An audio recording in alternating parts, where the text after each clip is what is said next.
माहिती मनोरंजनाचा खजिना विविधा, गीत संगीत संवादाचा अनोखा संगम विविधा, तुमच्या सोनेरी क्षणांचा सोबती कार्यक्रम विविधा विविधा विविधा. श्रोतेहो, आरोग्य संवाद या कार्यक्रमात ऐकूयात हास्य निरोगी दंत आरोग्याची खरी काळजी या विषयावर डॉक्टर सय्यद अब्रार यांच्याशी अवंती मोरे यांनी केलेली बातचीत. या कार्यक्रमाचे सादरकर्ते आहेत आशिष गावंडे. नमस्कार श्रोतेहो, आजच्या आरोग्य संवाद या कार्यक्रमात मी आपली रेडिओ मैत्रीण अवंती मोरे आपणा सगळ्यांचं मनपूर्वक स्वागत करते. श्रोतेहो, आम्ही आरोग्य संवाद या कार्यक्रमाअंतर्गत नेहमीच वेगवेगळ्या वैद्यकीय क्षेत्रात आपली भूमिका बजावणारे असे तज्ज्ञ डॉक्टरांना इथे आकाशवाणीच्या स्टुडिओत आमंत्रित करीत असतो आणि त्यांच्याकडून त्यांच्याविषयी आणि त्यांच्या एकूण कार्यक्षेत्राविषयी जाणून घेत असतो. तर आज आरोग्य संवादच्या या मालेत आम्ही अमरावती आकाशवाणीच्या स्टुडिओत आमंत्रित केलेलं आहे. अमरावतीकरांना गेल्या 30 वर्षापासून आपली दंतवैद्यक क्षेत्रातली सेवा पुरवणारे असे दंतचिकित्सक आणि आता सध्याच त्यांना फेमडेंट 2026 हा अवॉर्ड मिळाला, जो दंत चिकित्सेतला म्हणजे डेंटल क्लिनिक आहे त्याच्यातला 2026चा राष्ट्रीय स्तरावरचा त्यांना हा पुरस्कार मिळालेला आहे. आणि सोबतच सकाळ पुरस्कार जो सामाजिक क्षेत्रासाठी दिला जाणारा होता, जो राज्यस्तरीय पुरस्कार आहे, तो माननीय मुख्यमंत्र्यांच्या हस्ते त्यांना प्रदान करण्यात आलेला आहे. तर अशा दोन्ही पुरस्कारांचे मानकरी आणि अमरावतीकरांच्या दातांची योग्य निगा राखणारे डॉक्टर सय्यद अब्रार आपल्या आकाशवाणीच्या स्टुडिओत आपण त्यांना आमंत्रित केलं आहे. डॉक्टर सर, आपलं खूप स्वागत. नमस्कार. या दोन्ही पुरस्कारांसाठी आकाशवाणी अमरावती परिवारातर्फे आणि आमच्या समस्त श्रोत्यांतर्फे आपलं खूप अभिनंदन. धन्यवाद तुमचं. श्रोतेहो, आजचा आपला विषय आहे हास्य निरोगी दंत आरोग्याची खरी काळजी. सर, आजच्या कार्यक्रमातला सगळ्यात पहिला प्रश्न मला आपल्याला विचारावा वाटतोय तो असा की गेली 30 वर्ष दंतचिकित्सा क्षेत्रात काम करताना कोणते महत्वाचे बदल आपण अनुभवलेत? आधुनिक झालेलं आहे. 30 वर्ष आधी जेव्हा मी डेंटल क्लिनिक उघडलं, जेव्हा माझी प्रॅक्टिस सुरू केली, तेव्हा डेंटिस्ट ही एवढी आधुनिक नव्हती. गेल्या 30 वर्षात हळूहळू फार मोठा बदल झालेला आहे आणि आता डेंटिस्ट्री फार आधुनिक झालेली आहे. जे कामाला पहिले भरपूर वेळ लागत होता ते काम आता सेकंदात होऊन राहिले आणि जे कामाला पेशंटला त्रास होत होता आता ते वेदना रहित होऊन राहिला. मशीन आधुनिक झालेली आहे. दुसरं हे की मागच्या 30 वर्षाआधी लोकांमध्ये डेंटल पेन, डेंटलच्या इश्यू, डेंटलच्या रोगाबद्दल एवढी जानकारी नव्हती, जागरूकता नव्हती. पण आता कसं आहे की पेशंट जागरूक झालेले आहे. दात दुखला पटकन ते डेंटिस्ट कडे जातात. मागच्या वेळी काय होते, ते घराचे उपचार करत होते, बाहेरून काही लावायचा, शेकायचा, विक्स बाम लावायचा, बिंबा भरायचा. पण आता असं झालेलं आहे, दात दुखला म्हणजे डायरेक्ट पेशंट डेंटिस्ट कडे येतात. हे फार मोठी पेशंटची उपलब्धी आहे. हो, म्हणजे हा एक चमत्कारिक बदलच म्हणावा लागेल आणि सकारात्मक आहे. म्हणजे आपल्या आरोग्याशी खेळण्यापेक्षा आरोग्याची काळजी घेणं हे आता त्यांना समजायला लागलं. आपला परिचय करून देताना म्हटलं की आपल्याला फेमडेंट अवॉर्ड 2026 मिळाला आहे. तर त्याविषयी मला आपल्याकडनं जाणून घ्यायचं की आपल्याला हा जो अवॉर्ड मिळाला, अवॉर्ड नंतर आता काय बदललंय असं आपल्याला वाटतं? मला असं वाटते, कोणालाही कोणताही अवॉर्ड भेटला तर त्याला खुशी तर होते, प्रसन्नता भेटते, पण जिम्मेदारी वाढते. मोठी मोठी संस्था तुम्हाला अवॉर्ड देऊन राहिली, त्या अवॉर्ड घेतल्यानंतर तुमची जिम्मेदारी वाढते. आता आपल्याला अजून ते जिम्मेदारी करायची आहे आणि याच्या पुढे जायचं आहे. आता अवॉर्ड घेतला आणि बसला नाही, आता आपला अजून पुढे जायचं आहे, आपला जास्ती समाजसेवा अजून करायची आहे असं मला वाटते. सर, आता आपण जे नाममात्र शुल्क घ्यायचा, मूलभूत विचार काय होता आपला या मागचा? की मागचे 30 वर्ष आधी काय होतं की गरिबी फार होती. लोकांची जे आय होती पर डेची, दिवसभरची कमाई 100, 150, 200 रुपये अशी कमाई होती. त्याच्यातून समजा मी 50 रुपये मागितले, नंतर त्याची औषधी, दातांच्या उपचारची फीस, त्याला फार जळ जायचा. मला असं वाटते, डेंटल पेन जे आहे, दातांचा रोग जो आहे, दातांची वेदना जी आहे, हे त्रास आहे. हे शारीरिक त्रास आहे, मानसिक त्रास आहे. आपण हे 2 त्रास दूर करताना समजा त्याला आर्थिक त्रास देऊन राहिले म्हणजे पेशंट त्रासातून मुक्त झालाच नाही. मला असं वाटते, पेशंट वेदनापासून मुक्त झाला पाहिजे, शारीरिक त्रास पासून मुक्त झाला पाहिजे आणि त्याला आर्थिक त्रास पण नाही पाहिजे. मला असं जाणवलं सर की आपण मानवी मूल्य काय आहेत, सामाजिक मूल्य आणि मानवी मूल्य ही जास्त जप. सगळ्या लोकांनी याची जाणीव घेतली पाहिजे. म्हणूनच आपल्याला फेमटेंट अवॉर्ड मिळाला तो कदाचित याच आपल्या माणुसकीच्या वर्तणुकीसाठी आहे आणि जाणीवेसाठी पण आहे. ऊपरवाला सब देखता है, बराबर करता है. सर, आता यानंतर मला आपल्याला विचारायचं आहे की आपल्या मते समाजात दंतचिकित्सकांची भूमिका नेमकी किती महत्वाची आहे, म्हणजे डेंटिस्टची किती महत्वाची भूमिका आहे. एक मन है, तंदुरुस्ती हजार नेमत है. मतलब आपको तंदुरुस्त रहना बहुत जरुरी है. मेन जे आहे आपल्याला खानपान, तोंड जे आहे ते द्वार आहे. तर तोंड चांगलं असलं, जेवण चांगलं जाणार, जेवण चांगलं गेलं पाचन चांगलं होणार, पाचन चांगलं झालं शरीर बलवान होणार, शरीर बलवान झालं तर माणूस प्रत्येक विषयामध्ये बलवान होत असतो. अगर कमजोर शरीर रहा, ना खुद का प्रोग्रेस कर पाएगा, ना अपने फॅमिली का कर पाएगा, ना देश का कर पाएगा. अगदीच. पहिलेचे लोक म्हणायचे की आम्ही पहिले असे चणे घ्यायचो आणि खायचो, कच्चे चणे घ्यायचो खायचो. आजकालच्या मुलांना ऊस पण खाताना पाहत नाही, किती कोवळे दात झालेले आहेत असं म्हणतात. तर हे आता आपल्या बोलण्यातनं जाणवलं की इतके दात महत्वाचे आहेत, दात फार महत्वाचे आहे आणि त्याचं कार्य पण तेवढंच महत्वाचं आहे. आधुनिकीकरण झाल्यामुळे आपण ते ऊस सोडले आणि ज्यूस पर्यंत पोहोचले. मला असं वाटते आता त्याचा काळ आलेला आहे, आपण ज्यूस पासून परत ऊसला गेला पाहिजे. अगदीच अगदीच. सर, आता आपण दंतचिकित्सेविषयी बोलतो आहोत आणि आपल्या एकूण प्रॅक्टिस विषयी पण बोललेलो आहोत. तर दातांचे प्रमुख आजार कोणते आहेत असं आपण सांगू शकाल? कधी कधी असं होतं की लक्षणं दिसतात पण नेमकं काय आहे हे लक्षात येत नाही. दातात जे फार कॉमन आहे ते आहे डेंटल केरीज, त्याला कीड म्हणतात, कीटन म्हणतात. आणि दुसरा आजार जे आहे ते आहे हिडनचे आजार. कीड मध्ये काय होते की दाताला आपल्याला काळा धब्बा दिसते, काळा डाग दिसते किंवा खड्डा दिसते. काळजी नाही घेतली तर हे खड्डा मोठा होणार, अजून मोठा होणार, अजून मोठा होणार. नंतर एक दिवस असा येणार की हे खड्डा जे आहे ते बॅक्टेरिया, त्याचे किटाणू जे आहे ते आतमध्ये दातांचा जे मेंदू आहे, पल्प म्हणतात, नर्व्ह म्हणतात, जेव्हा हे नर्व्हला टच होणार तेव्हा दाताला फार वेदना होणार. दाताचा मेंदू खराब झाला, आता तुम्हाला डायरेक्ट रूट कॅनल ट्रीटमेंट करावं लागेल. म्हणजे लहान गंड दिसलं तर लवकरात लवकर डॉक्टरकडे जायचं, डेंटिस्टकडे जायचं आणि तिथे खड्डेमध्ये सिमेंट किंवा चांदी किंवा कंपोजिट हे भरून टाकायचं. खड्डे भरणे हे महत्वाचं आहे आणि तुम्ही वेदनापासून दूर राहू शकतात. अगदीच. ते हेडांचे रोग आहे. हेडांचे रोग मध्ये काय असते की हेडा आपले कमजोर वाटते, बोट लावलं तर ते रक्त निघते, काही जास्त थुकला जोराने रक्त निघते, ऍपल खाल्ला तर रक्त निघते, कधी कधी दुर्गंध येते. हे दुर्गंध येणे, रक्त निघणे आणि हे कॉमन लक्षण आहे. हे लक्षण आहे की हिड्यान तुमचे कमजोर होऊन राहिली. आणि दात ढिल्ले होणे हे पण लक्षण आहे की दात आपले हेडा कमजोर आहे. दातामध्ये फट येणे हे पण लक्षण आहे की दाताची हेडी कमजोर होऊन राहिली. असं तुम्हाला वाटलं डेंटिस्टकडे जायचं आणि निदान करायचं. सर, आता आपण जसं बोलताना म्हणालात की दातात जर फट दिसली तर हा पण दातांचा प्रॉब्लेमच आहे. पण आता आपण असं पाहतो की पूर्वी ज्यांचे दात व्यवस्थित आहे, साधारण एक छोटी नॉर्मल जी फट होती ती आहे, पण कालांतराने वय वाढल्यानंतर ती फट मोठी होते. तर हे प्रॉब्लेमॅटिक पुढे त्या व्यक्तीला होऊ शकतं का? दातात फटाचे दोन कॉमन कारण आहे. पहिलं तर कारण आहे की समजा हेडा चांगले आहे पण फट आहे, त्याला सजेशन देतो की तुम्ही डॉक्टरकडे जाऊन क्लिप लावा किंवा अजून काही करा. पण निदान असं लागलं की जे फट आहे हे हेड्यांची कमजोरीमुळे आहे तर आम्हाला हेड्यांची सर्जरी करावी लागते किंवा हेड्या साफ करावं लागते. फटाच्या कारण हेड्या असले तर हेड्याचा उपचार करावा लागेल तुम्हाला. म्हणजे मुळापासून त्याचा उपचार करावा लागतो. पायऱ्यामुळे दात उघडले, दाताची फट वाढली तर हेडांचा उपचार करावा लागते. हेडांच्या उपचारमध्ये तुम्हाला आहे की स्केलिंग अँड पॉलिशिंग करायचं. हेडांच्यावर मैल जे आहे ते हेड्यांच्या खाली मैल ते साफ करायचं. समजा पायरी जास्ती वाढला तर तुम्हाला मग फ्लॅप सर्जरी हे म्हणजे हेडांची सर्जरी करावी लागते. आणि कधी कधी आतमधला बोन लॉस जास्ती झाला, हाडाची मोठाई आणि हाडाची कुवत कमी झाली तर आर्टिफिशियल बोन पावडर पण टाकावं लागते. असा केल्यानंतर हेडांची कुवत परत येऊ शकते. ते दीर्घ प्रक्रिया आहे. जर आपण थोडं आधीच त्याचं लक्ष घातलं तर आपण थोडक्यात त्याचा उपचार करू शकतो. येस, थोडक्यात उपचार करू शकतात तुम्ही. सर, आता आपल्या कार्यक्रमात आपण दातांविषयी बोलतो आहे, पण याच्यानंतर कार्यक्रमाची वेळ आहे एका छोट्याशा म्युझिकल ब्रेकची. तर आपल्या आवडीचं कुठलं गाणं आपण आमच्या श्रोत्यांना ऐकवणार आहात? गाणं आहे मेरा कर्मा तू मेरा धर्मा तू. मला हे गाणं जास्ती आवडते. अच्छा, तर श्रोते हो, ऐकूया आपण सरांच्या आवडीचं हे छानसं गीत.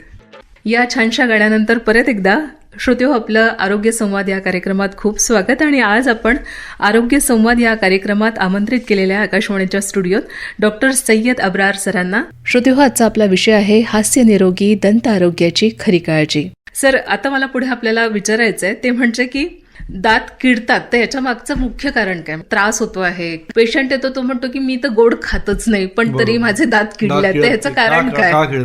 कसं आहे की दात किडणे याचे मोठा कारण जे आहे ते तर आम्ही हेच म्हणतो तुम्ही गोड खातात. दुसरं कारण असे असते की जेवण झाल्यावर चांगला गुळण्या करायचा किंवा नाश्ता केल्यानंतर गुळण्या करायचा. बारीक बारीक अन्नकण असतात, ते अन्नकण दातांची फटीमध्ये किंवा दातांचे टॉपवर जे बारीक बारीक फिशर्स असतात ते दातांच्या टॉपवरचे फिशर मध्ये अडकून जातात. बॅक्टेरिया येतात आणि बॅक्टेरिया ते अन्नकण खातात.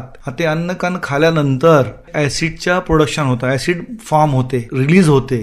तर ते काय करणार, ते दातांच्या जो सुपर कोट आहे इनॅमल, दातांची जो व्हाईट दिसते आपल्याला त्याला आम्ही इनॅमल म्हणतो. ते इनॅमलला ते ऍसिड रिएक्शन मध्ये इनॅमल मध्ये झीज पैदा होते आणि इनॅमल झिजून जातात आणि त्याच्यामुळे तिथे खड्डा होते. सकाळ एकदा चांगला ब्रश करायचा, झोपीच्या आधी एक चांगला ब्रश करायचा.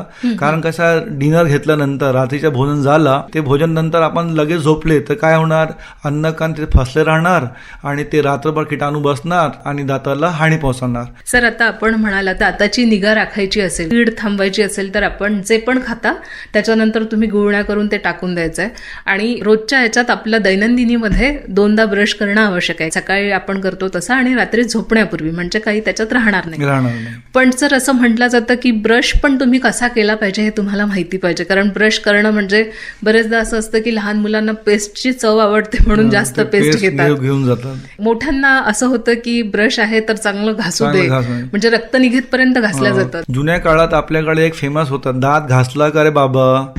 दात घासणे हे चुकीची टर्म आहे. दाताला स्वच्छ करणे, दाताला साफ करणे असा केला पाहिजे. आपण दात घासले नाही पाहिजे, आपण दाताला स्वच्छ केला पाहिजे. दाताला हलके हातचे दात साफ करणं आहे. आणि दुसरं कसं आहे की जुन्या काळात काय होते, ब्रश नवीन नवीन आले होते, लोक काय करत होते, सुतार सारखे दाताला रंदा मारत असते, इकडे तिकडे झप झप झप झप रंदा मारत असते.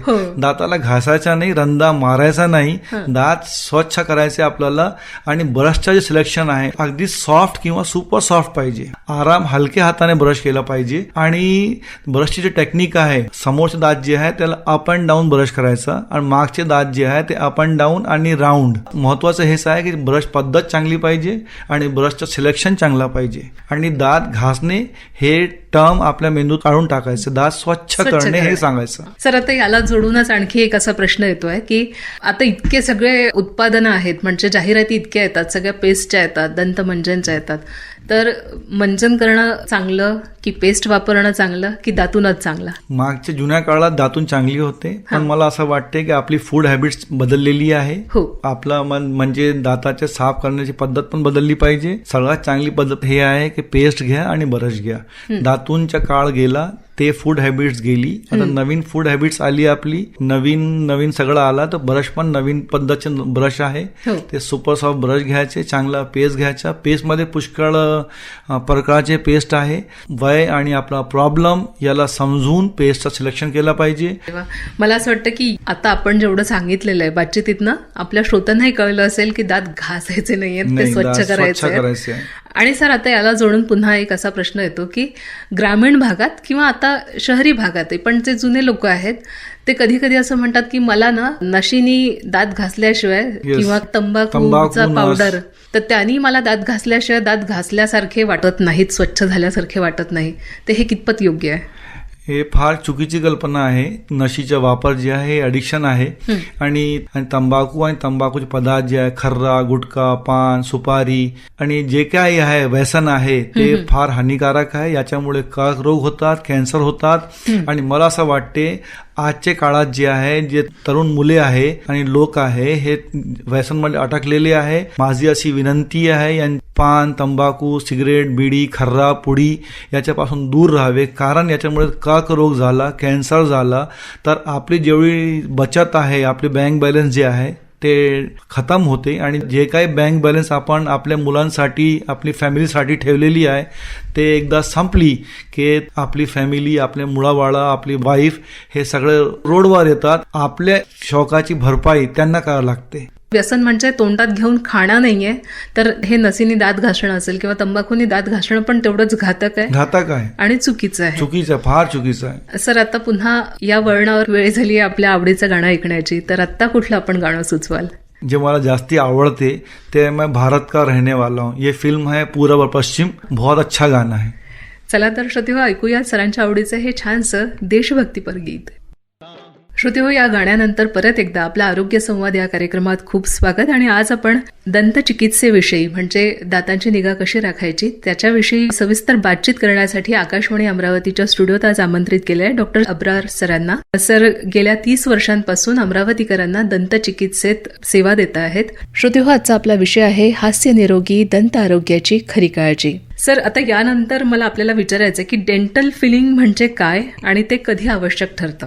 कीडमुळे गड्डा झालेला आहे किंवा समजा कोणता पेशंट पडलं, ऍक्सिडेंट झाला, ते दात तुटते, हे सगळं रेस्टोरेशनच्या कॅटेगरीमध्ये येतात. आणि दात भरणे हे आवश्यक आहे, कारण असं आहे की ते खड्डा जे असते त्याच्यामध्ये बॅक्टेरिया असते, किटाणू असतात. मशीनने ते किटाणू साफ करतात. जेव्हा कॅव्हिटी पूर्ण क्लीन झाली त्याच्यात आम्ही फिलिंग करतो. फिलिंगचे वेगवेगळे प्रकार आहे. जुन्या काळात आम्ही चांदी भरत होते, आता नवीन नवीन सिमेंट आलेले आहे. कारण कसं आहे, चांदीचा रंग हळूहळू काळा पडते, तर आजच्या लोकांना ते आवडत नाही, तरुण मुलांना ते आवडत नाही. टूथ कलर्ड मटेरियल भरतात. आता दातांच्या रंगाची दातासारखी फिलिंग ते करतात, चांगली असते. सर्वसामान्यांना समजेल अशा याच्यात नेमकं काय रूट कॅनल असतं, तर त्याविषयी आपण काय सांगाल? रूट कॅनलची गरज केव्हा पडते? जेव्हा दातामध्ये लहान खड्डा झाला, जेव्हा हे खड्डा वाढते आणि जे किटाणू आतमध्ये बसलेले आहे, हे किटाणू जेव्हा दातांच्या मेंदू, दातांच्या पल्प, दातांची नस मध्ये लागते, तेव्हा हे वेदना सुरू होते. जेव्हा वेदना सुरू झाली म्हणजे दातांची नस डॅमेज झाली. डेंटिस्ट काय सुझाव देते मग तुम्हाला? तो रूट कॅनल करा. रूट कॅनल म्हणजे सोपे भाषेत हे आहे, प्रत्येक दाताला मुळं असतात, मुळामध्ये कॅनल एक नाली असतात, नालीमध्ये नस असतात. ते मुळाची नालीमध्ये नस आहे, त्याला साफ करायचा, साफ करून आर्टिफिशियल मटेरियलने भरून द्यायचा.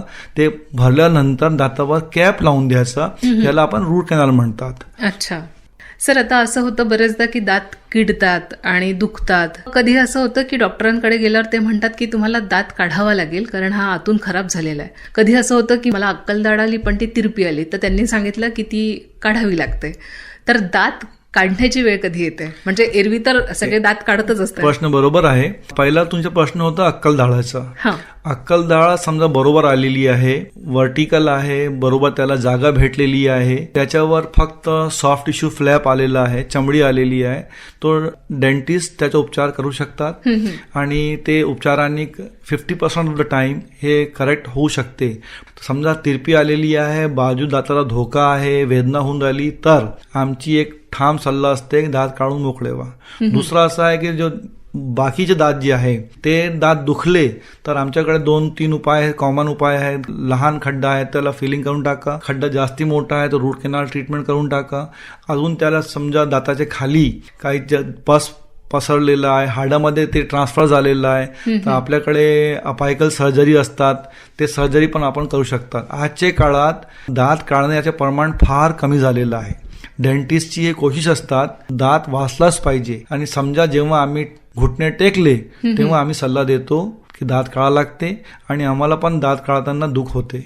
म्हणजे जेव्हा अपरिहार्यता आहे की आता इथनं पुढे काही होऊ शकत नाही, त्यावेळी आपण दात काढण्याचा सल्ला देऊ शकतो. बरोबर. सर, आता दंतचिकित्सेमध्ये एक्सरेचं नेमकं काय महत्व आहे? जेव्हा आपण डेंटिस्टकडे गेले तेव्हा डेंटिस्ट आपल्या इन्स्ट्रुमेंटनी आणि आपल्या डोळ्यांनी दात तपासतात. कधी कधी काय होते की डोळ्यांनी आणि इन्स्ट्रुमेंटनी दातच्या कीड कुठे आहे, कारण कुठे आहे, गड्डा कुठे आहे दिसत नाही. जेव्हा हे दिसत नाही तर आम्ही सजेस्ट करतो एक्सरे काढा. 2 दातांचे मधली जे फट असते तो 2 दातात चिपकलेले असतात, त्याच्या मध्ये कुठे खड्डा असला ते आपल्याला डोळ्यात दिसत नाही, आपल्या इन्स्ट्रुमेंटने ते कॅच येत नाही, पण पेशंट सांगते त्रास होऊन राहिला. मग आमच्या हे कर्तव्य आहे की शोध लावायचा, आणि शोध लावायच्यासाठी आपल्याला एक्सरे घ्यावाच लागते.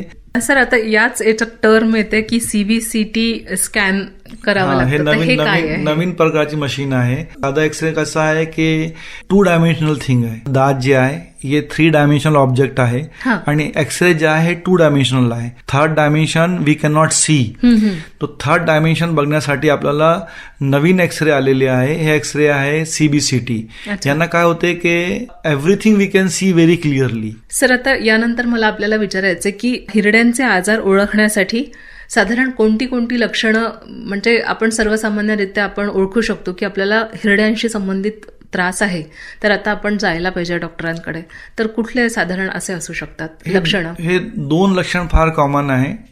तोंडातून दुर्गंधी येणे अच्छा. आणि काही खाताना पिताना रक्त तोंडातून हिरड्यातून रक्त निघणे. काही कडक वस्तू खाल्ली, समजा ऍपल खाल्ला, पेरू खाल्ला, तर त्याच्यावर रक्ताचे थेंब दिसणे. हे 2-3 कॉमन कारण आहे. तिसरं लक्षण असं आहे, पेशंट आहे 30-40 वर्षाचा, त्याचे दात बरोबर होते, सरळ होते, आता हळूहळू दात बाहेर येऊन राहिले, पुढे येऊन राहिले आणि दातामध्ये गॅप येऊन राहिली, दातामध्ये फटा येऊन राहिली, तर असा हिरड्यांचा रोग होऊ शकते. अरे वा. म्हणजे या गोष्टीवरनं तरी लोक म्हणजे समज घेतील की आपल्याला हे दिसत आहेत, असे असे लक्षणं दिसत आहेत, आपण कॉमन लक्षण 2च आहे. 2 लक्षण दुर्गंध आणि ब्लिडिंग, रक्त येणे. तिसरं आहे की वयाप्रमाणे तुमचे दात हळूहळू समोर येऊन राहिले, तर समोर याचे कारण एक पण हे होऊ शकते की हिरड्याचा तुम्हाला आजार आहे. सर, आता आपण गेली 30 वर्ष दंतचिकित्सेत कार्यरत आहात आणि आपण अगदी छोट्या भाड्याच्या जागेतनं आपण आपल्या दंतचिकित्सेला सुरुवात केली. त्याच्यानंतर आता अगदी 4 मजली भव्य असं आपलं रुग्णालय जे आहे दंतचिकित्सेचं तयार झालेलं आहे. इथे कुठल्या कुठल्या सुविधा उपलब्ध आहेत ज्या रुग्णांना त्याचा फायदा होऊ शकतो, काय सांगाल आपण? 20 वर्ष आधी माझ्याकडे मी फक्त 2-3-4 सुविधा ठेवली होती. आता माझ्या दवाखान्यात दातांची तपासणी होते, दातांचे एक्सरे होते, दात काढणे होते, दाताला भरणा होते, रूट कॅनल ट्रीटमेंट होते. दात वाकडे तिकडे असले तर त्यांना क्लिप लावायची सुविधा आपल्याकडे आहे. दातांना स्वच्छ करायची सुविधा आहे, दातांना ब्लिचिंग करायची सुविधा आहे, दात नवीन लावायचे याची सुविधा आहे, इम्प्लांट लावायची सुविधा आहे, फिक्स बत्तीसी आणि रिमूव्हल बत्तीसी हे लावायची सुविधा आहे. एका छताखाली सगळी सुविधा आपल्या दवाखान्यात आहे. अच्छा. मुलाखतीची वेळ होत आलेली आहे. आपलं सामाजिक क्षेत्रातलं पण काम आहे आणि दंत वैद्य क्षेत्रातलं पण आपलं काम आहे, आपण त्याच्यात पण करत आहात. आपला जो श्रोता वर्ग आहे जो ग्रामीण भागात पण आहे, तर या सगळ्यांना आपण या अनुषंगाने काय सांगाल, काय सल्ला द्याल? तुम्ही फॅमडेंटचा जिकर केलेला आहे. मी फॅमडेंटचा आभारी आहो. मी आपले लाडले मुख्यमंत्री जे आहे देवाभाऊ फडणवीस, मी यांच्या पण आभारी आहो. यांच्याकडून मला पुरस्कार मिळालेला आहे. 2 संदेश आहे. दातांसाठी असा आहे की 2दा ब्रश केला पाहिजे. दातांचा प्रॉब्लेम आला तर डेंटिस्टकडे जावा, आपले घरी उपचार करायचे नाही. आणि पान, तंबाखू, बिडी, सिगरेट, खासकर खर्रा, पुडी, कारण हे तुमची मजा आहे पण याची सजा जे आहे ते परिवाराला भेटते. दुसरा संदेश जे आहे कॉमन आहे, ग्रामीण भागाला आत्महत्याच्या केल्यानंतर लोक काय सांगते ते कायर होतं, आत्महत्या केली. आर्थिक परिस्थितीमुळे त्या काय होते, त्यांना डिप्रेशन येते, त्याला अस्वाद म्हणतात आम्ही. आणि अस्वाद डिप्रेशन आला की डिप्रेशन झाल्यानंतर त्याच्यामध्ये त्याला आत्महत्याचे विचार येतात. जे लोक परेशान आहे, डिप्रेशनमध्ये आहे, त्यांना आत्महत्याचे विचार आले तर त्यांना लगेच फॅमिली मेंबरला सांगायचं मला असं असं होऊन राहिलं आणि ताबडतोब मानसिक रोग तज्ज्ञ सायकॅट्रिस्टकडे जावा. त्याला फार दुःख होते. मला आता आपल्या बोलण्यातनं एक जाणवलं की आपण डेंटल केअर विषयी पण सांगितलं, पण सोबत मेंटल केअर विषयी पण सांगितलं. आपण दोन्ही बाबत आमच्या श्रोत्यांना सजग केलेलं आहे. सर, आज आपण इथे आलात आणि इतकी दिलखुलास बातचीत केली आणि दंतचिकित्सेविषयी आणि एकूण काय केलं पाहिजे आणि काय नाही केलं पाहिजे, दातांची निगा कशी राखली पाहिजे, या अनुषंगाने इतकी सविस्तर बातचीत केली, त्याबद्दल आकाशवाणी अमरावतीच्या वतीने आणि मी व्यक्तिशः आपली खूप आभारी आहे. धन्यवाद. नमस्कार. धन्यवाद तुमच्या पण फार धन्यवाद. श्रोते हो, आत्ताच आपण आरोग्य संवाद या कार्यक्रमात हास्य निरोगी दंत आरोग्याची खरी काळजी या विषयावर डॉक्टर सय्यद अब्रार यांच्याशी अवंती मोरे यांनी केलेली बातचीत ऐकलीत. या कार्यक्रमाला निर्मिती सहाय्य अवंती मोरे यांचं, तांत्रिक सहाय्य गणेश देशमुख यांचं, तर या कार्यक्रमाचे सादरकर्ते होते आशिष गावंडे. माहिती मनोरंजनाचा खजिना विविधा, गीत संगीत संवादाचा अनोखा संगम विविधा, तुमच्या सोनेरी क्षणांचा सोबती कार्यक्रम विविधा. विविधा विविधा.